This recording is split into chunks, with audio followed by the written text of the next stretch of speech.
आज के अनशन पे हमारे राष्ट्रीय भुइयां मुसहर संघ के जिलाध्यक्ष भाई जितेंद्र माझी के नेतृत्व में कल से 9 सूत्री मांग के लेके अनशन जारी है साथियों। ये अनशन ये पहली बार अनशन नहीं हुआ है। पिछला बार भी जितेंद्र माझी जी के नेतृत्व में 1 सप्ताह यहाँ पर अनशन दिया गया था और ये बिहार सरकार के गूंगी सरकार, यहाँ के जो प्रशासन है जिलाधिकारी महोदय, उन्होंने मांग स्वीकार करके निरस्त कर दिया। फिर जितेंद्र भाई हमको कॉल किए थे 1 सप्ताह पहले और जाति जनगणना में हम लोग के साथ 10 साल से कदम में कदम मिलाकर साथ ही चल रहे हैं। ये आज़ादी जब देश हम लोग का गुलाम था, समाजवादी चिंतक डॉक्टर राम मनोहर लोहिया ने इस देश में एक किराई मुसहर थे भागलपुर मधेपुरा के, वो बहुसंघर्षशील व्यक्ति जीतू माझी जैसे थे। जब देश में 1952 में प्रथम चुनाव हुआ, भागलपुर मधेपुरा लोकसभा से उनको टिकट मिला और संयुक्त सोशलिस्ट पार्टी से उन्होंने लोकसभा में जाने का काम किया। जब लोकसभा में ट्रेन पर गए, अपने आप के गरीब और दलित समाज का ट्रेन के नीचे बैठकर जाने के काम किए। उनका बॉडीगार्ड कहा कि आप सांसद बन गए, ट्रेन के सीट पर बैठकर चलिए। जब उन्होंने संसद भवन दिल्ली में गया, देश के प्रधानमंत्री पंडित जवाहरलाल नेहरू था। वो गरीब थे, दलित थे, लेकिन बहुत ईमानदार व्यक्ति थे। सवेरे आते थे और लेट से जाते थे।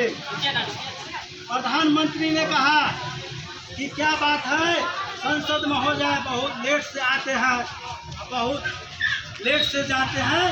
उन्होंने कहा कि मेरा समुदाय बहुत दबले कुचले व्यक्ति है, अंतिम व्यक्ति है, उनको रोड का दिक्कत है, सड़क का दिक्कत है।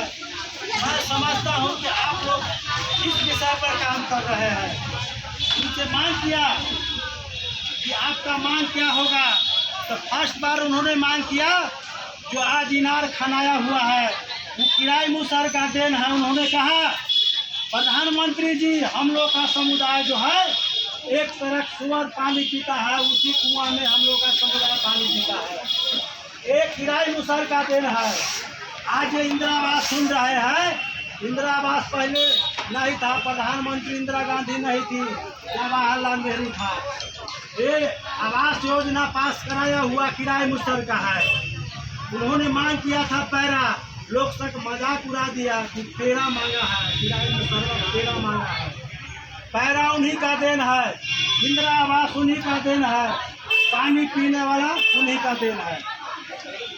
जब देश में आज़ादी का 77 साल बीत जाने के बाद आज उसी समुदाय के, मुसहर समुदाय के सर्वे हो बिहार के हर मुसहर टोली में 75% के पास आज आवास नहीं है, 99% के पास आज भूमि नहीं है।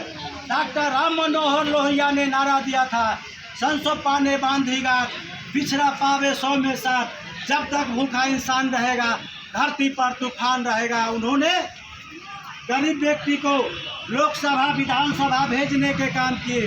1967 में उनका 9 राज्य में सरकार बना।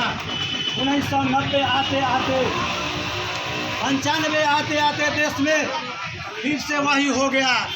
आज गरीब का बेटा न लोकसभा जा सकता है, न विधानसभा जा सकता है, जबकि अब पूंजीपति का बोलबाला हो गया।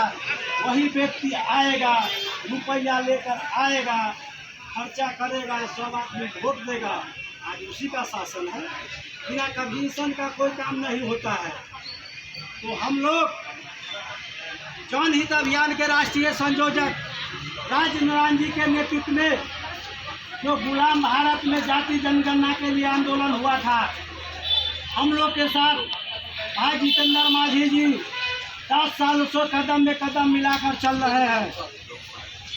नीतीश कुमार बिहार में जाति जनगणना कराया, उससे उतना बेनिफिट नहीं हो सकता है। जिस दिन देश में जाति जनगणना हो जाएगी, गैर बराबरी समाप्त होगी, समतामूलक समाज की स्थापना होगी। क्योंकि देश में आज पता नहीं है एक ठेला चलाने वाला कौन है, एक फैक्ट्री में काम करने वाला कौन है, ये मजदूरी कौन करता है, ये दलित है, ये ओबीसी है, ये पिछड़ा है। देश में आज 10% लोग हैं जिसके पास देश में 95% संपत्ति है, और 95% जो गरीब है आज दर दर अपने अधिकार के लिए भटक रहा है। क्योंकि देश आज़ादी की आज 75 साल बीत गया, संविधान में सबका अधिकार है। एक वोट देने से राजा भी देता है तो एमपी विधायक बनता है, गरीब भी देता है तो एमपी विधायक बनता है। फिर आज धरना देने की साथियों क्यों नौबत हो आ गई। अधिकार के लिए लड़ना पड़ेगा और समाज को सजग करना पड़ेगा कि आपका रक्षक कौन है। जो आपका रक्षक है उसको आप मुखिया चुनिए, उसको आप विधायक चुनिए, उसको आप एमपी चुनिए।